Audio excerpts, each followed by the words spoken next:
Okay Aishwarya, exam किस चीज का था?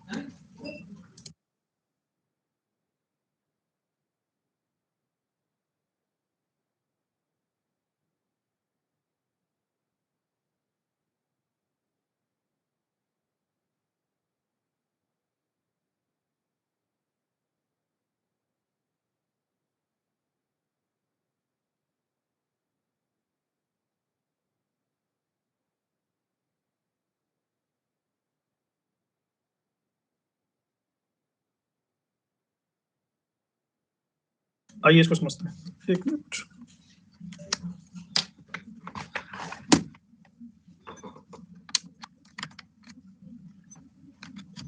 भूकंप जब आता है तो जमीन इधर उधर टेक्टोनिक प्लेट्स के हटने की वजह से छत विछत हो जाती है। जैसे ब्लॉक्स होते हैं ना, कुछ ब्लॉक्स ऊपर उठ जाते हैं, कुछ जमीन नीचे उठ जाती है, इस तरह से परिस्थितियां बनती हैं। तो उनको हम कुछ ऐसे समझ सकते हैं। इसके लिए समझाने के लिए एक संरचना बनानी पड़ेगी।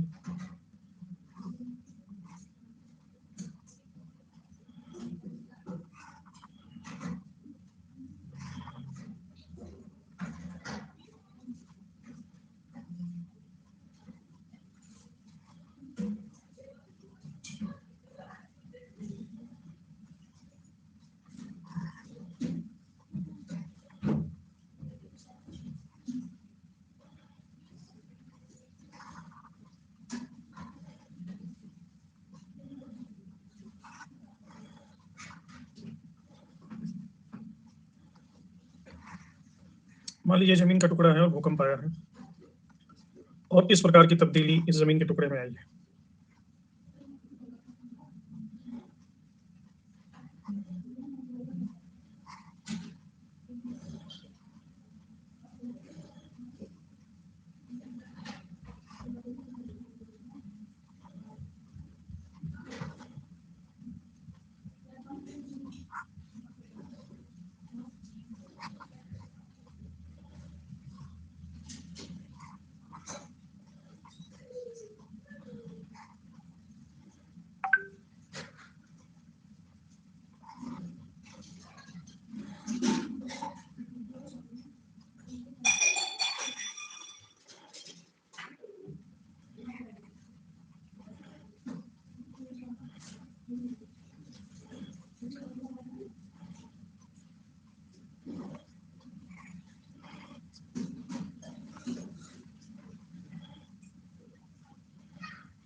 ये जमीन का कुछ पोर्शन ऊपर चला गया, जमीन का कुछ पोर्शन नीचे चला गया। ये समझ में आ रहा है आप लोगों को? ये थोड़ा सा ऊपर चला गया, ये नीचे ही रह गया, ये और थोड़ा मिडिल में टेढ़ा मेढ़ा, इस तरह से ये स्थितियां हो रही थी भूकंप की वजह से। तो इन संरचनाओं को अलग अलग नाम दिया जाता है, इसीलिए मैंने ये मॉडल आपको बना के दिखाया है। जैसे ये पोर्शन, ये भूखंड जो ऊपर की तरफ चला गया,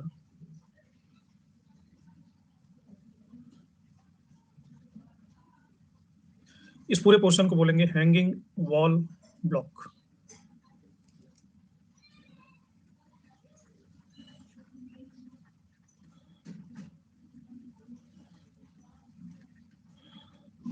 इसको, ये जिस मात्रा में ऊपर गया है तो इसके इस एड्ज को, मतलब ये जो दरार है इसकी, इस दरार को नाम देते हैं स्ट्राइक।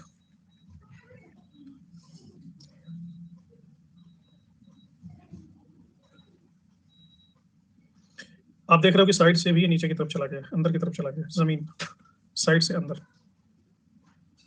तो इसको बोलते हैं डिप।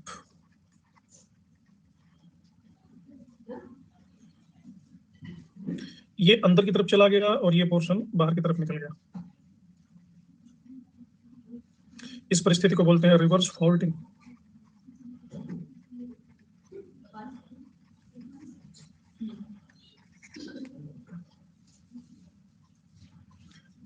इसको बोलते हैं फुटवॉल ब्लॉक।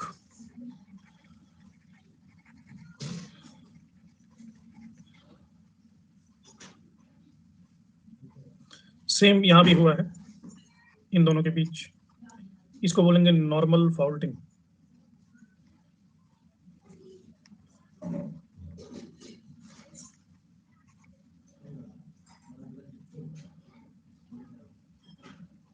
ये जो लाइन है, ये जो डिफरेंस क्रिएट हुआ है, वो बाहर ऊपर की तरफ आ गया, ये दीवार नीचे की तरफ रह गई है, इसको बोलेंगे स्ट्राइक।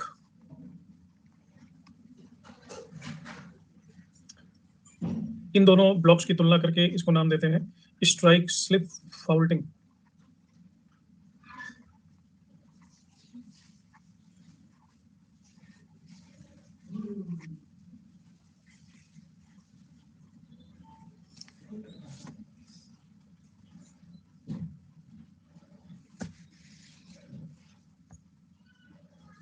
ये जो लाइन है जो डिफरेंस शो कर रही है, इस लाइन को भी बोलेंगे डिप।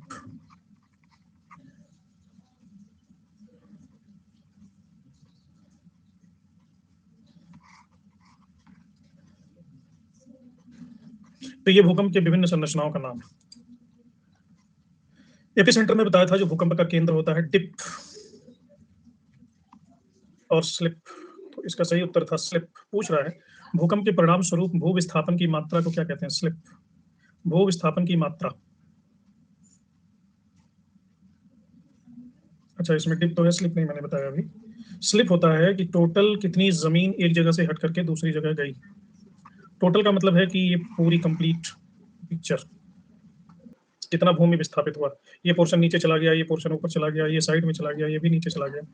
तो शुरू शुरू में भूकंप आने के पहले इस भूमि की स्थिति तो ऐसी रही होगी, यूनिफॉर्म रही होगी।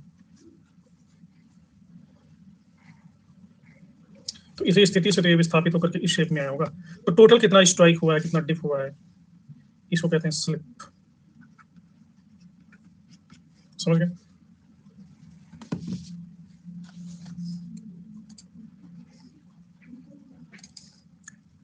वह बिंदु जहां से भूकंपीय हलचल सबसे पहले उत्पन्न होती है, डिप, एपिसेंटर, फोकस, स्ट्राइक।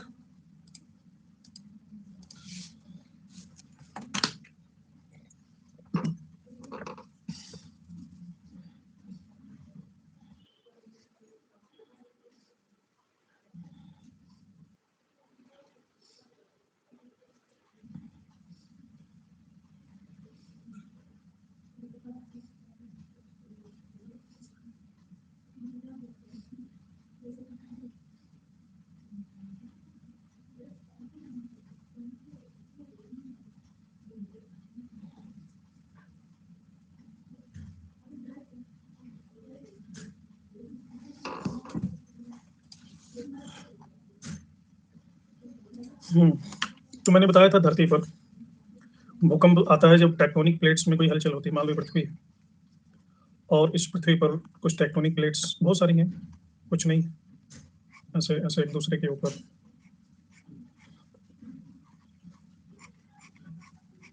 ऊपर नीचे ऐसे बहुत सारी प्लेट्स।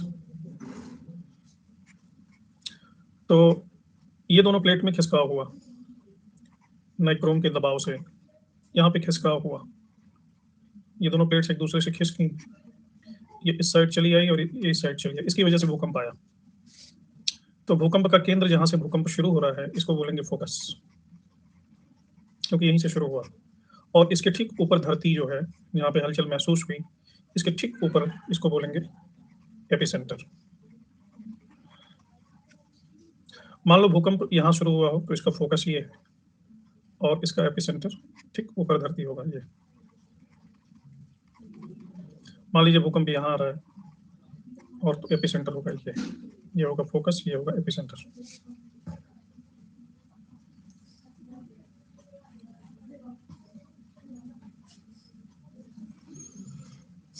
लेकिन मैंने बताया था कि ठीक है, यहाँ से भूकंप स्टार्ट हो रहा है, और एपिसेंटर यहाँ है, ये बात बिल्कुल सही है। लेकिन मान लो भूकंप की तरंगे इधर जा रही हैं, जो 2 तरंगे मैंने बताई थी ना आपको, कौन-कौन सी तरंगे? वेव्स, एल वेव्स और आर वेव्स। ये वेव्स इधर जा रही हैं, फोकस ये है, एपिसेंटर ये है, वेव इधर जा रही है, तो वेव टकराएगी धरती पर यहाँ, एपिसेंटर है यहाँ, तो इसे कहते हैं फॉल्ट।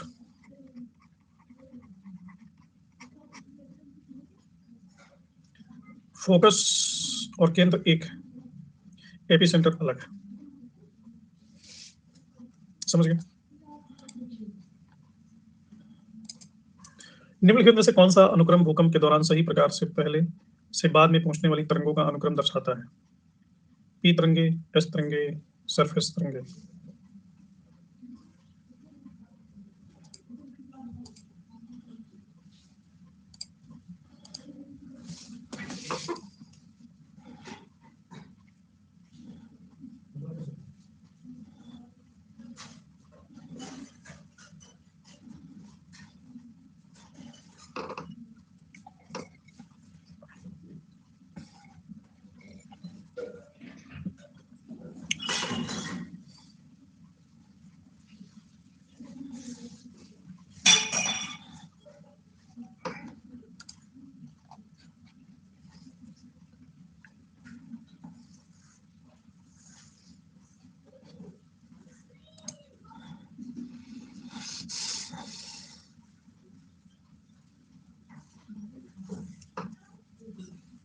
एस और पी क्या कल मैंने डिटेल में नहीं बताया था आपको, एस और पी के बारे में? प्राइमरी, सेकेंडरी, फिर सरफेस। प्राइमरी तरंगे क्या होती हैं? प्राथमिक तरंगे, द्वितीयक तरंगे, उनका वेग क्या होता है?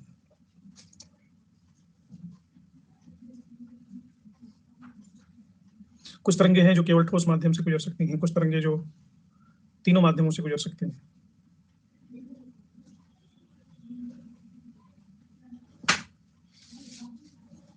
बताया था डिटेल में। फिर से सुन लो, प्राथमिक तरंगे, पी तरंगे प्राइमरी वेव्स कह रहे हैं। पी तरंगे सबसे तेज गति वाली तरंगे हैं। इसको एग्जांपल के साथ, जैसे मान लो ये धरती है, भूकंप आ रहा है, भूकंप का एपिसेंटर ये, फोकस ये है, तो इसमें सबसे पहले पी तरंगे, प्राइमरी तरंगे शुरू होगी, प्राइमरी तरंगे निकलेगी।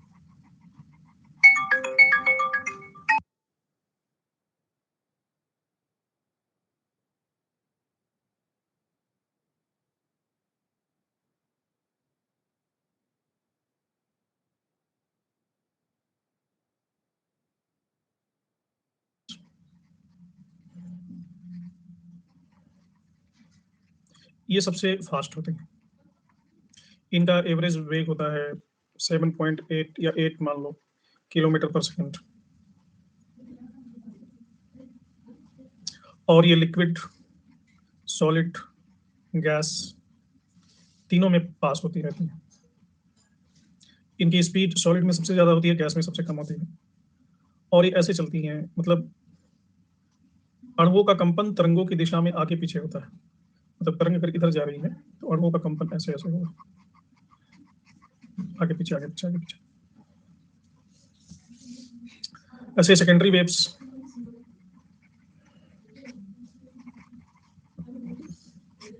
इसको एस कहते हैं, ये केवल सॉलिड माध्यम से ही गुजरती हैं,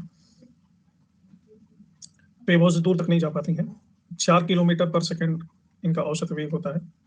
इनको अनुप्रस्थ तरंगे कहते हैं, तो ये ज्यादा नुकसान पहुंचाती है। इसके बाद लॉन्गिट्यूड एल या आर तरंगे होती हैं, 1.5 किलोमीटर से 3 किलोमीटर पर सेकंड, सबसे अंतिम में धरातल पर पहुंचती हैं। सबसे ज्यादा विनाशकारी तरंगे यही होती है, जिन्हें हम सतही तरंगे कहते हैं। कल तो मैंने बताया था डिटेल में। सीक्वेंस इसका ये है, पहले प्राइमरी, तब सेकेंडरी, लास्ट में।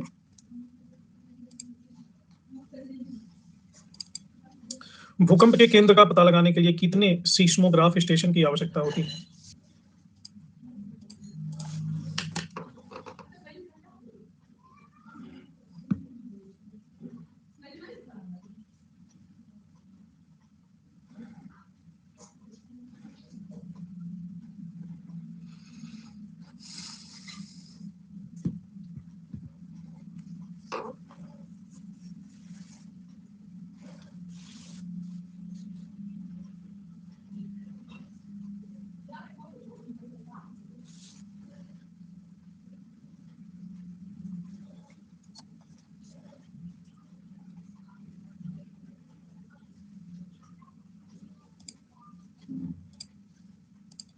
3 सीस्मोग्राफ स्टेशन की आवश्यकता होती है, क्योंकि मैंने आपको बताया कि जब भी भूकंप आता है तो उसमें 3 लोकेशंस होती हैं। जहां से भूकंप शुरू होता है उसको क्या कहते हैं? जो भूकंप का केंद्र होता है उसको क्या नाम देते हैं? फोकस। और भूकंप शुरू होने के ठीक ऊपर धरातल को क्या कहते हैं?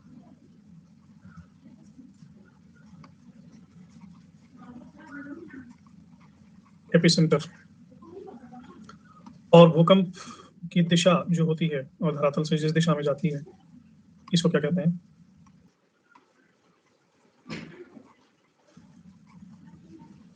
फॉल्ट। तो ये 3 केंद्र हमें पता लगाने हैं। यानी जब भी भूकंप आएगा, इसके 3 डेस्टिनेशन है जिसको हमको पता लगाना ही लगाना है। तो 3 डेस्टिनेशन का पता एक स्टेशन से कैसे होगा? 3 से होगा। इसलिए 3 सीस्मोग्राफ स्टेशन की आवश्यकता होती है।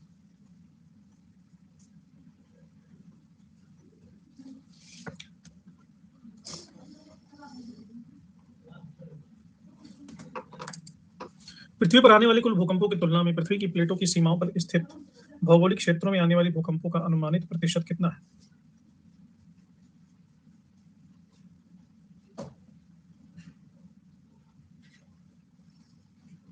25, 50, 75, 90।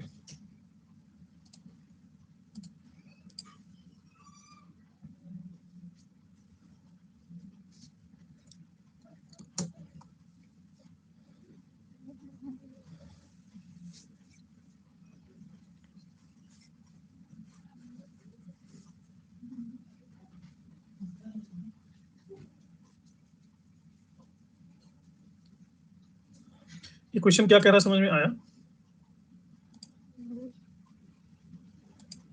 हम्म।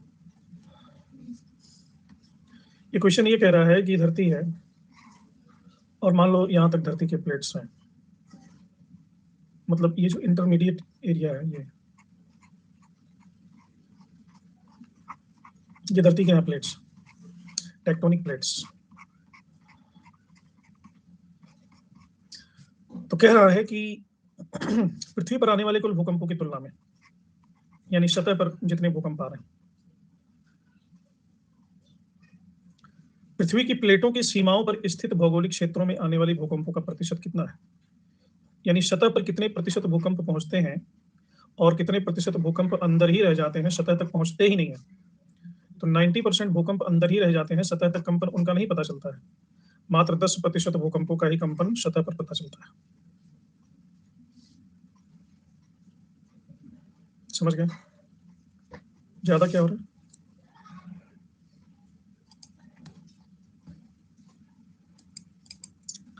किस विकल्प से मिलकर भूगर्भीय तरंगे बनती हैं? केवल पी तरंगे, केवल एस तरंगे, पी और एस तरंगे, सतही तरंगे।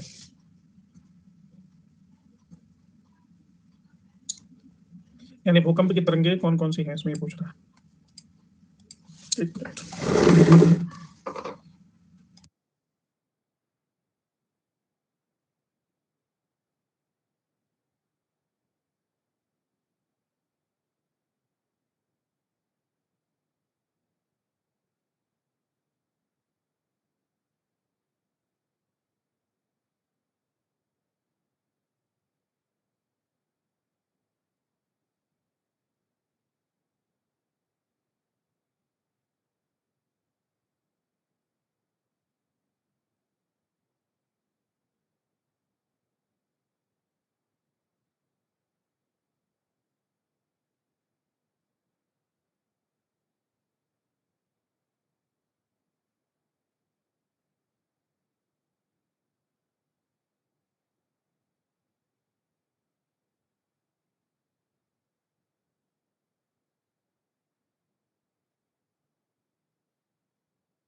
इसका मतलब नित्य प्रतिदिन पृथ्वी के प्लेटों में भूकंप आते ही रहते हैं, बट हमें अधिक तीव्रता वाले डेफिनेटली।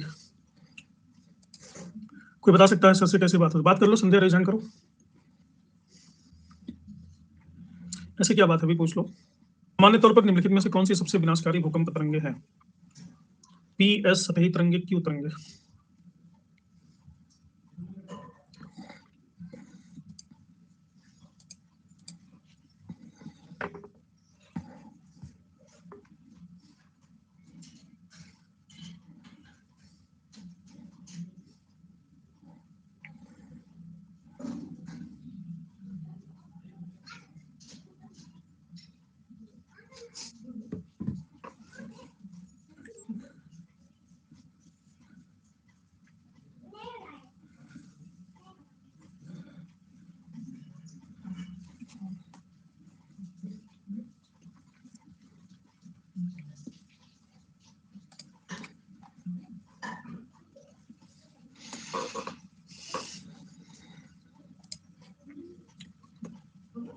बोल नहीं।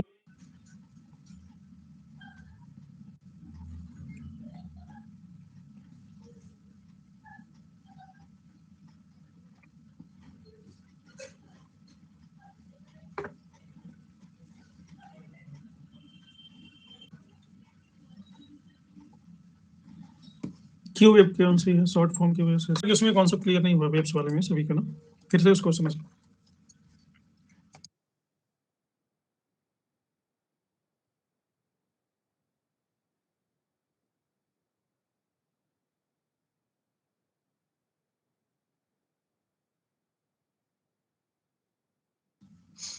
जैसे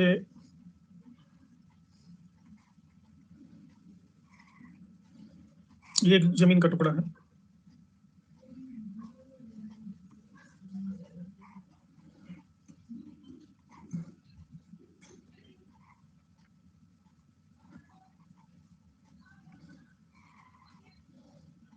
ये मान लो इस पे भूकंप आ रहा है।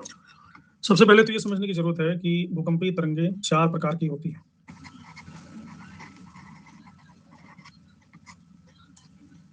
इसको सिस्मिक वेव्स कहते हैं। प्राथमिक और द्वितीयक शुरू होती हैं इनके फोकस से,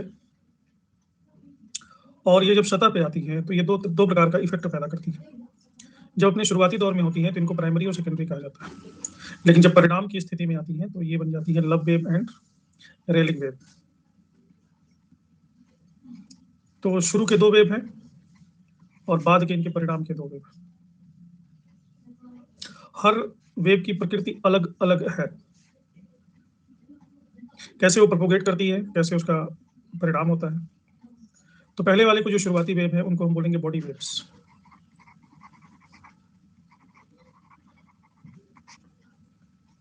बॉडी वेव दो प्रकार की हैं, P and S, primary and secondary, जिसको कहते हैं P and S. Surface wave इसके परिणाम के दृष्टि से ये भी दो प्रकार की। एक को कहते हैं आर वेव। आर वेव नाम पढ़कर मैंने बताया था, रेली नाम के भूविज्ञानी है, उनके नाम पर।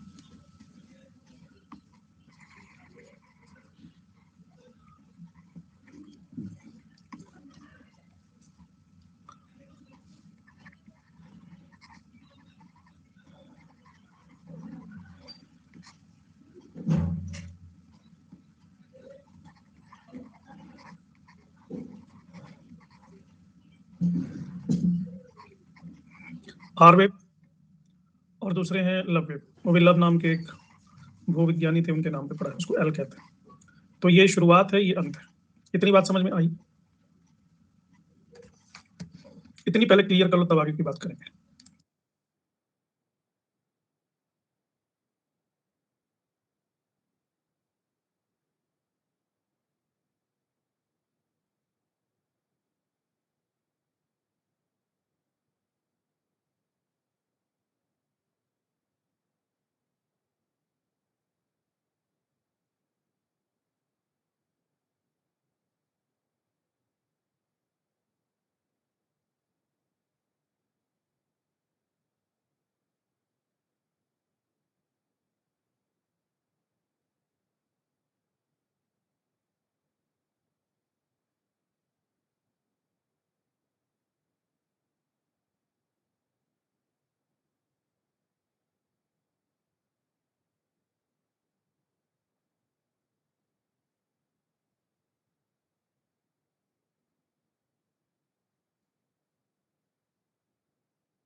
दोबारा नहीं मेहनत करनी पड़ी, मुझे लग रहा है किसी को समझ में नहीं आया था कि 2 वेव्स में क्या अंतर। निम्नलिखित में से किस वर्ष में मुख्यतः दक्षिणी पूर्वी भारत के तटीय क्षेत्रों में सुनामी का अनुभव किया गया?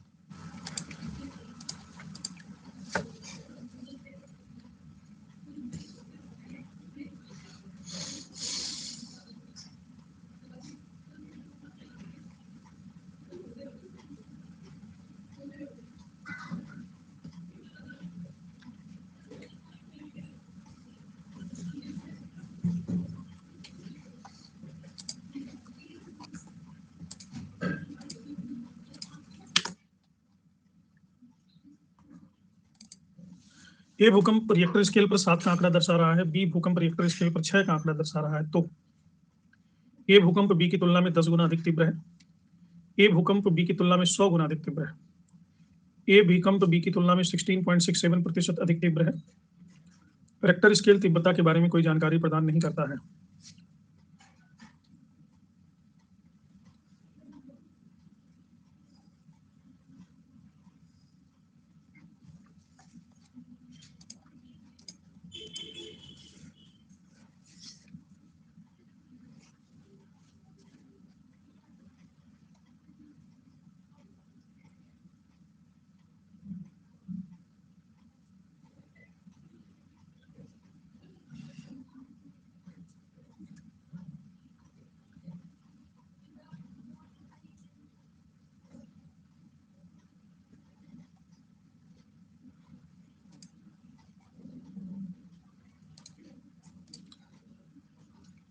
तीव्रता 100 गुना बढ़ जाएगी, ये मैंने कल डिटेल में आपको बता रहा, डिटेल में।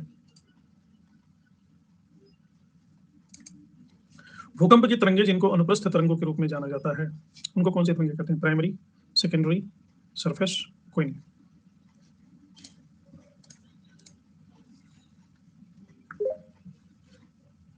हाँ, हेलो नमस्ते सर। हेलो नमस्ते सर। नमस्कार जी। सर मेरी आवाज़ आ रही है आपको? हाँ जी, हाँ जी, आ रही है। सर मेरा जो प्रश्न है सर, कल आपने इसी इवनिंग की एनवायरमेंट की क्लास में सर आपने प्रश्न किया था सर। सर वो प्रश्न ये था कि निम्नलिखित में से सबसे अधिक महत्वपूर्ण किस रूप में ज्वालामुखी विस्फोट के फटने का विवरण किया जा सकता है?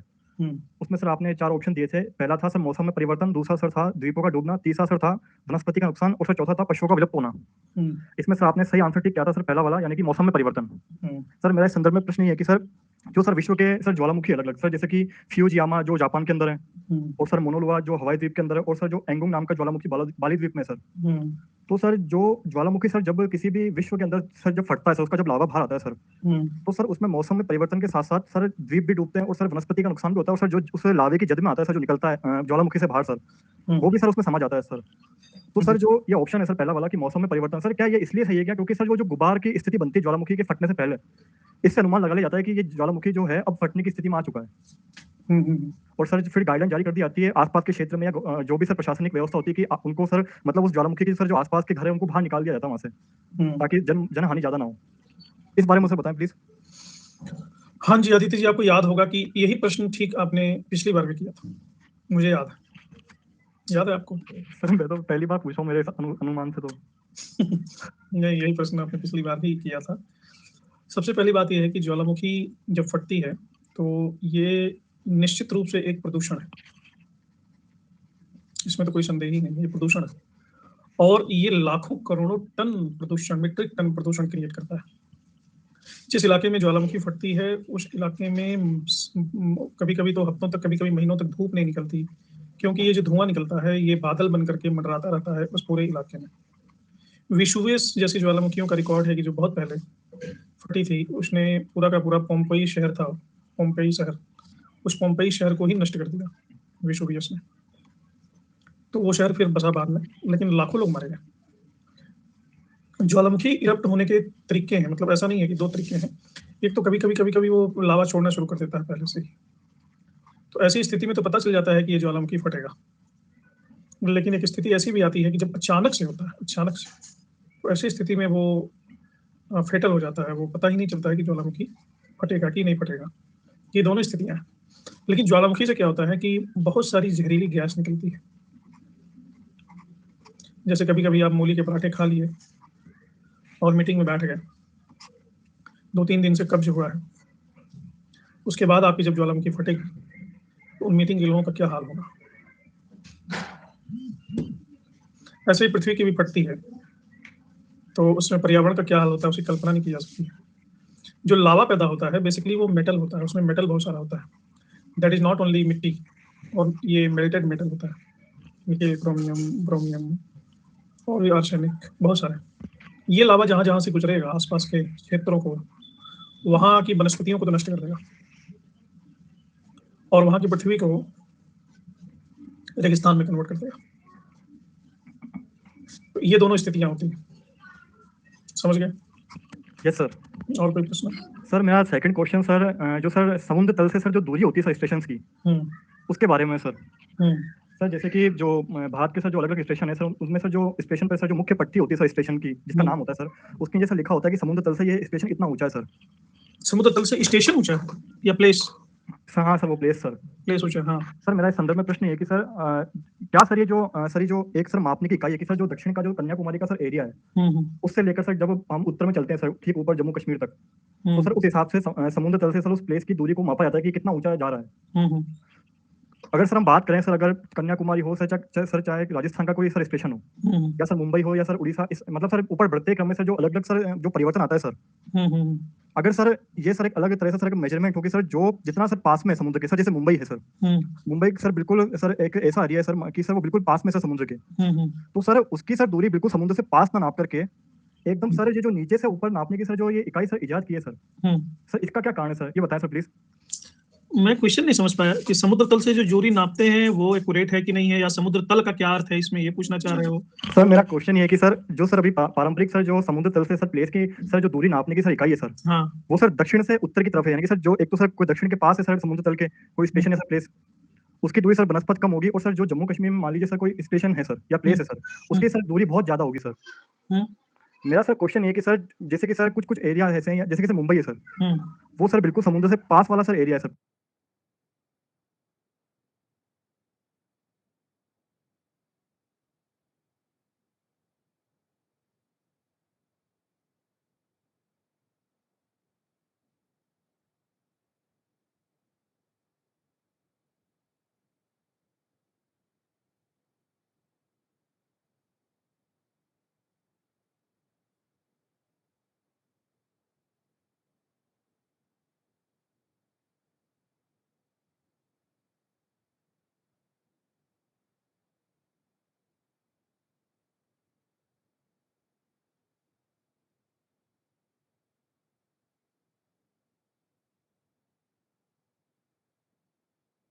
बात यह है कि समुद्र तल से दूरी नहीं नापी जाती, समुद्र तल से ऊंचाई नापी जाती है।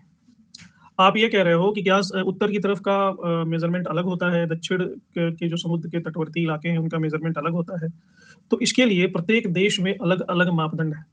हर देश अपने सर्वेक्षण के लिए किसी एक निश्चित जगह के समुद्र तट पर स्थित बिंदु को समुद्र तल को संदर्भ तल मान करके ऊंचाइयों की गणना करता है। वो एक मान्यता है, जैसे किलोमीटर इतना ही होगा, मीटर इतना ही होगा। कहीं ना कहीं हमको एक यूनिट फिक्स करना होगा कि इसको हम सेंटीमीटर कहेंगे, तो 100 सेंटीमीटर में 100 सेंटीमीटर में शायद 1 मीटर होता है, फिर इतने मीटर में 1000 मीटर में 1 किलोमीटर होगा।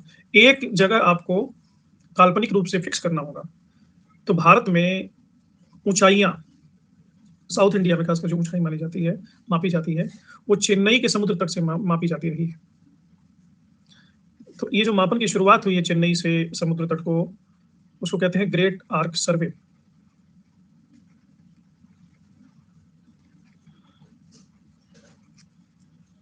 यहाँ शुरू हुआ था ग्रेट आर्क सर्वे से। और उत्तर भारत में ऊंचाइयां एवरेस्ट के संदर्भ तल से नापी जाती हैं, एवरेस्ट की तुलना में। और इसका आधार बिंदु माना जाता है मध्य प्रदेश के कल्याणपुर के पास। तो ये प्रारंभ में तो एक फिक्स किया गया है काल्पनिक रूप से, जैसे आपने इतिहास में भी पढ़ा होगा कि अकबर ने एक जरीब फिक्स किया था, या गजे सिकंदरी या गजे इलाही फिक्स किया था। तो अकबर ने एक अपने अंगुल पे नाप करके वो लंबाई का एक मेजरमेंट फिक्स किया था। इसी तरह से शुरुआत में तो ये काल्पनिक होती है, लेकिन इसको आधार मान करके तो उसी को चेन्नई के पास जो समुद्र तल या औसत समुद्र तल, ये होता है समुद्र के जल के ऊपरी सतह का औसत ऊंचाई का मान। अभी औसत ऊंचाई का मान कैसे निकाला? समुद्र तल का मतलब नहीं कि उसका बॉटम नहीं, समुद्र के ऊपर जो पानी है। तो इसमें एक लंबे समय तक उसको ऑब्जर्व किया जाता है, ज्वार भाटा नॉर्मल सिचुएशन, और सबका एवरेज निकाला जाता है, और इसको MSL कहते हैं, यानी मीटर्स एबव सी लेवल, इसमें व्यक्त किया जाता है। समुद्र तल को ही क्यों मापा जाता है? क्योंकि मैं आपको एक उदाहरण दे रहा हूं कि जैसे मान लो एक सतह, एक सरफेस है, ये सरफेस है, इस सरफेस में कुछ ऐसी व्यवस्था है कि सरफेस के ऊपर ये लैंड है,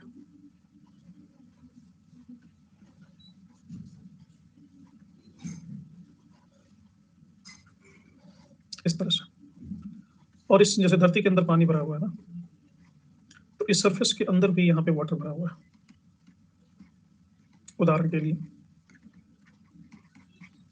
तो यहाँ पे तो इंसान का निवास है, पेड़ पौधे, इंसान रहते हैं, शहर बसे हुए हैं, गांव बसे हुए हैं, बीच बीच में समंदर है, तालाब नहीं, समंदर। समंदर और तालाब में अंतर, तालाब लैंड के ऊपर ही बन जाएगा, उसका अंडरग्राउंड वाटर से कोई संपर्क नहीं। अब इसमें एक ट्विस्ट है स्टोरी में, क्योंकि ये कहीं ना कहीं इंटरनली कनेक्टेड है, क्योंकि एक स्रोत से ही जुड़ा हुआ है। तो इसकी ऊंचाई, समुद्र तल की इसकी ऊंचाई, इसकी ऊंचाई, मान लो 3 सागर है, इनकी ऊंचाई समान होगी कि अलग अलग होगी?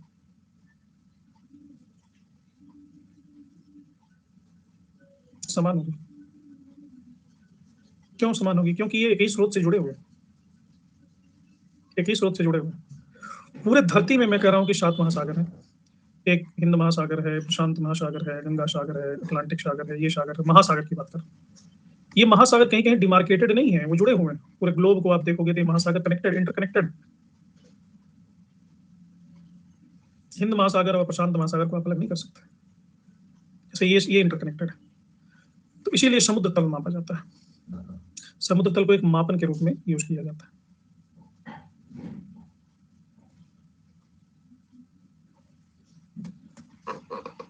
समझ गए?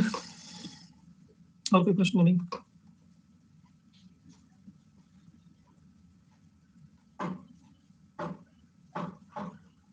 पिछले क्वेश्चन में डाउट है, कल आपने बताया था 6 7 से 10 गुना और 6 से 8 100 गुना बढ़ेगी।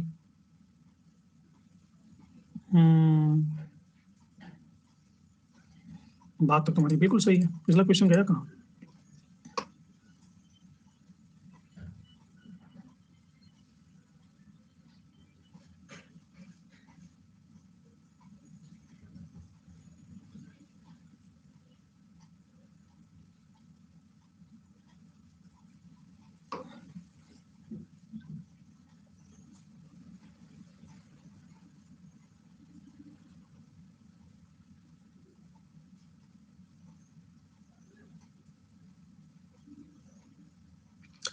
नहीं, मैंने पिछले बार कल मैंने ये बात भी आपको बताई थी कि रिक्टर स्केल पे मापन अगर 10 गुना बढ़ता है तो इसकी तीव्रता 100 गुना बढ़ेगी,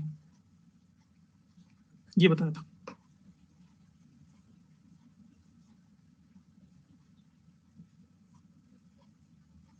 सॉरी, मापन अगर 1 बढ़ता है ना तो इसकी तीव्रता 100 गुना बढ़ेगी, ये मैंने बताया था। और ये भी बताया था कि ऊर्जा कितनी निकल रही है, वो 32 गुना बढ़ जाएगी।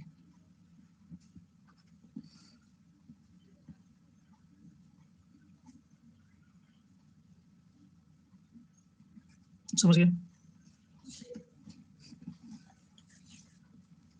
कोई बात नहीं, कहीं भी कोई कंफ्यूजन हो तो तुरंत पूछिए। निम्नलिखित में से कौन सी प्राकृतिक आपदा पृथ्वी की आंतरिक ऊर्जा के परिणाम स्वरूप उत्पन्न होती है? तूफान, बाढ़, भूकंप, टॉर्नेडो। हमारे यहाँ इतनी भयंकर बारिश हो रही है, मुझे पैरों में ठंड लग रही है, तो आप इसका उत्तर दीजिए। मैं पैरों में वार्मर पहन के आता हूँ, क्योंकि यहाँ बैठना अभी बड़ा मुश्किल हो रहा है।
कल मैंने हेमा कल क्लास में नहीं आई थी क्या?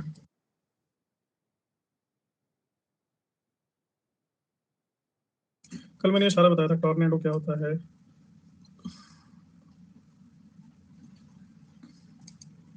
भारत में निम्नलिखित में से कौन सा क्षेत्र भूकंप के उच्च जोखिम वाले जोन के अंतर्गत आता है?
निम्नलिखित में से कौन सी भारत में सबसे अधिक घटित होने वाली प्राकृतिक आपदा है?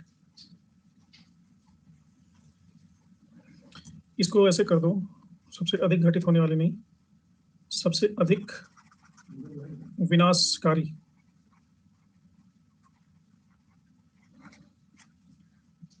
प्राकृतिक आपदा है जो सर्वाधिक नुकसान पहुंचाती है।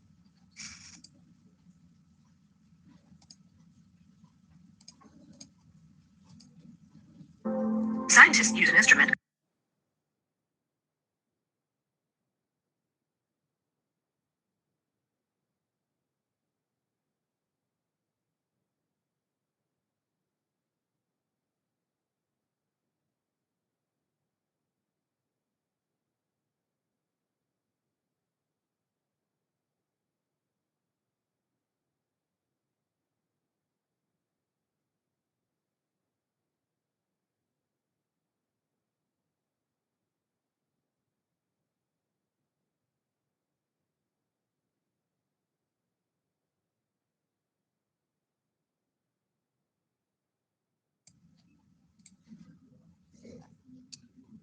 बोल नहीं आया तुम्हें?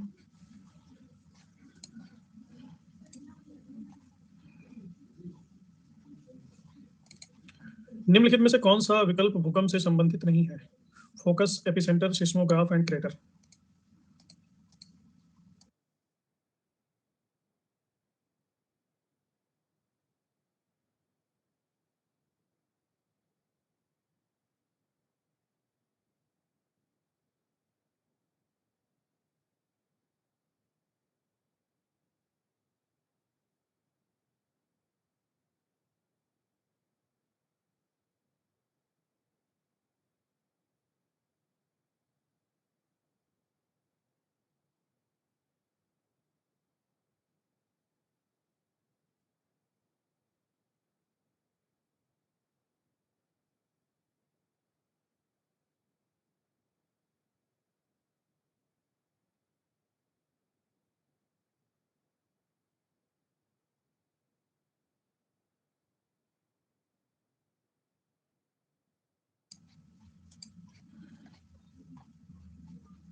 नहीं जी, उदास बिल्कुल नहीं है। भूकंप के बारे में पढ़ाएँगे तो भूकंप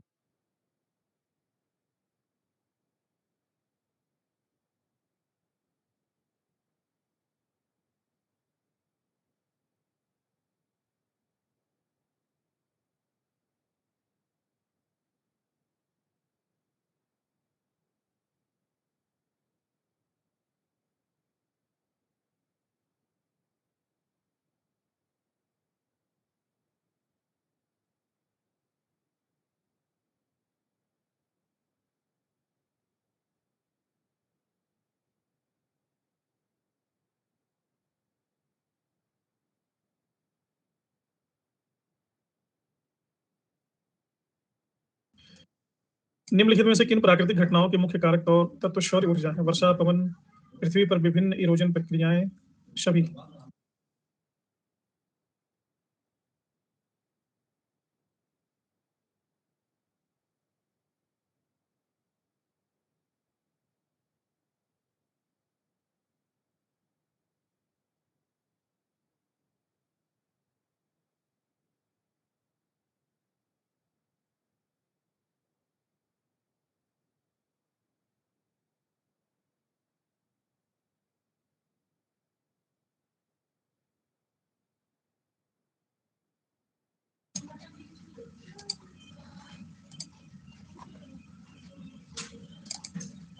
निम्नलिखित में से कौन सा विकल्प तटीय आपदाओं के विरुद्ध सबसे अधिक विश्वसनीय सुरक्षा या बचाव का उपाय हो सकता है? प्रवाल भित्तियां, मैंग्रोव्स, दोनों, कोई नहीं।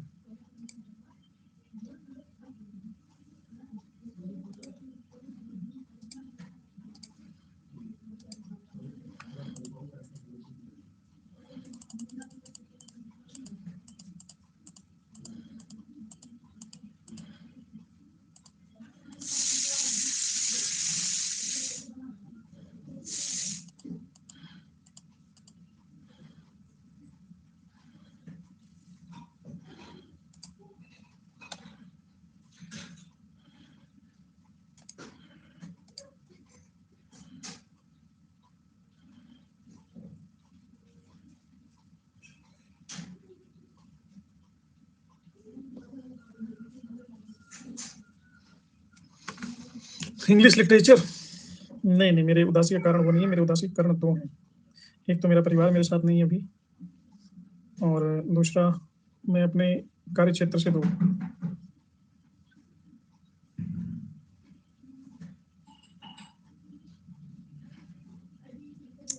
अब देखो, इस एज में आकर के ना लाइफ फिक्स हो जाती है। आपकी लाइफ की कुछ फिक्स प्रायोरिटीज होती हैं।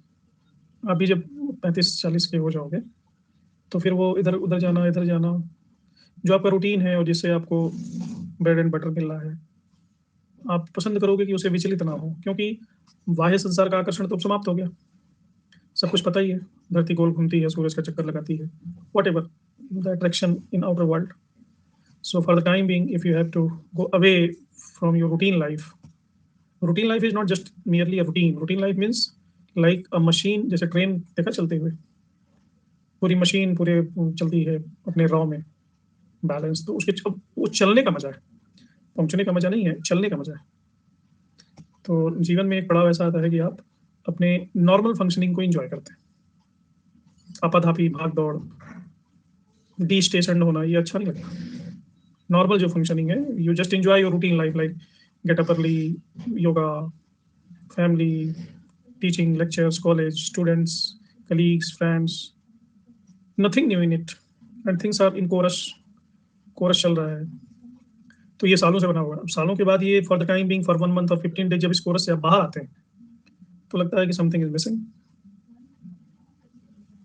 देन तो आपको कुछ अच्छा नहीं लगता, आप चाहते हो कि फिर से वहां पे चले जाएं, वही शुरू हो जाए। This is the reason. And here where I am in UP, lighting is not that much good, and it is not my office, it is in fact my bedroom. Here I used to sleep, so in the corner of my bedroom I have set all those things around me. That is not that much comfortable. And for mental work you have to be physically in comfort zone. That's after that your mind will move according to your swing, otherwise it will not follow you. ठीक है, it is not udasi, it is kind of de-stationed, the feeling of mangrove क्या होते हैं? पानी में पैदा होने वाले, हाँ, पानी में पैदा होने वाली वनस्पतियां, खासकर जो अर्ध खारे पानी में या खारे पानी में पैदा होती हैं। ये बहुत ज्यादा वहां पैदा होती हैं जहां पे मीठा पानी और खारा पानी दोनों मिलता है। तो खासकर तटों के पास वनस्पतियां उग जाती हैं, तटों को स्थिरता प्रदान करती हैं। और बहुत सारे जानवर, पशु पक्षी यहाँ पर पलते बढ़ते हैं, मछली, पक्षी, ऊपर चिड़िया, नीचे मछली इसकी जड़ों में। तो अभी पूरे दुनिया में लगभग उपग्रहों से जो चित्र लिया गया है, 1,37,800 स्क्वायर किलोमीटर मैंग्रोव्स हैं।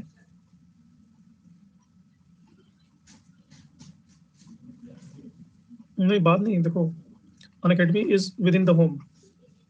सो मैंने आधे 1.5 घंटे की क्लास ली, फिर then I am in my family. Family को टाइम देने का मतलब क्या है? लकड़ी की काठी काठी घोड़ा करना थोड़ी ना, अपने बच्चे को हमेशा कंधे पे बिठा करके और घोड़ा करके घूमते रहो। It is not giving time. Family को टाइम देना ये भी होता है कि आप अपना काम कर रहे हैं और आपके बच्चे आपके आसपास खेल रहे हैं, आपकी बीवी खाना बना रही है या जो भी है, बीच बीच में 10 मिनट 15 मिनट में कुछ बातें हो जा रही हैं, फिर हम अपने काम में लीन, वो अपने काम में लीन। फैमिली का टाइम देने का मतलब ये नहीं है कि एक दूसरे से बैठ करके एक दूसरे को घूर घूर के देखते हुए बातें किए जाना। Just feeling of presence of each other is sufficient, कि चलो हम ये सब हम लोग साथ हैं, that is enough, that is the time. तो कितनी बातें करोगे? कभी कभी झगड़ा कर लेना, हमेशा गुडी गुडी थिंग्स थोड़ी ना होती, कभी कभी लड़ाइयाँ भी होती हैं, वो भी टाइम देना हुआ।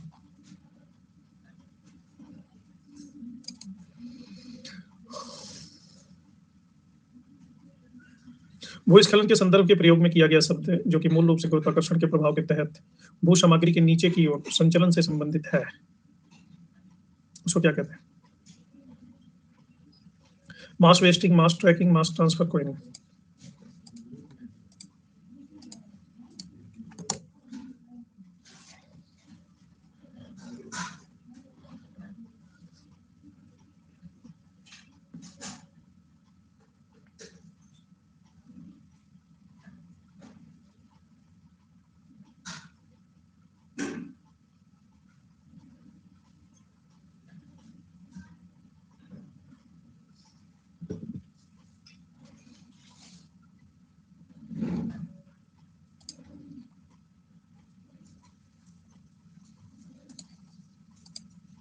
मास वेस्टिंग क्या होता है?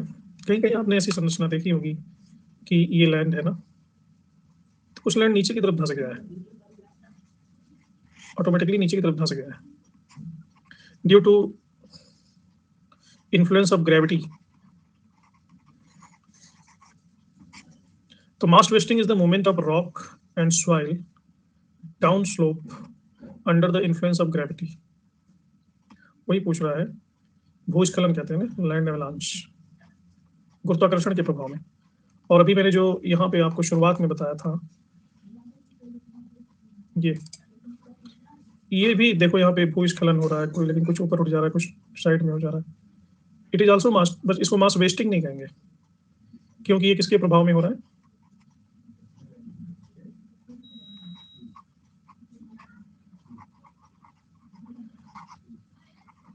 अर्थक्वेक के प्रभाव में हो रहा है। तो इसके लिए कई नाम है, स्ट्राइक स्लिप, फॉल्टिंग वगैरह वगैरह। तो ये आपको फाइनल लीडर बोर्ड है। Sanjay first, Rathore second, Hemlata third, गुड़िया, सानवी, श्रुति, काजल, हर्षित, कृष्णा, अपराजिता। तो इसी के साथ इस सत्र को यहाँ पे विराम देते हैं। सभी को नमस्कार, शुभ रात्रि, गुड नाइट। कल आपकी यूट्यूब क्लास भी होगी 12 बजे।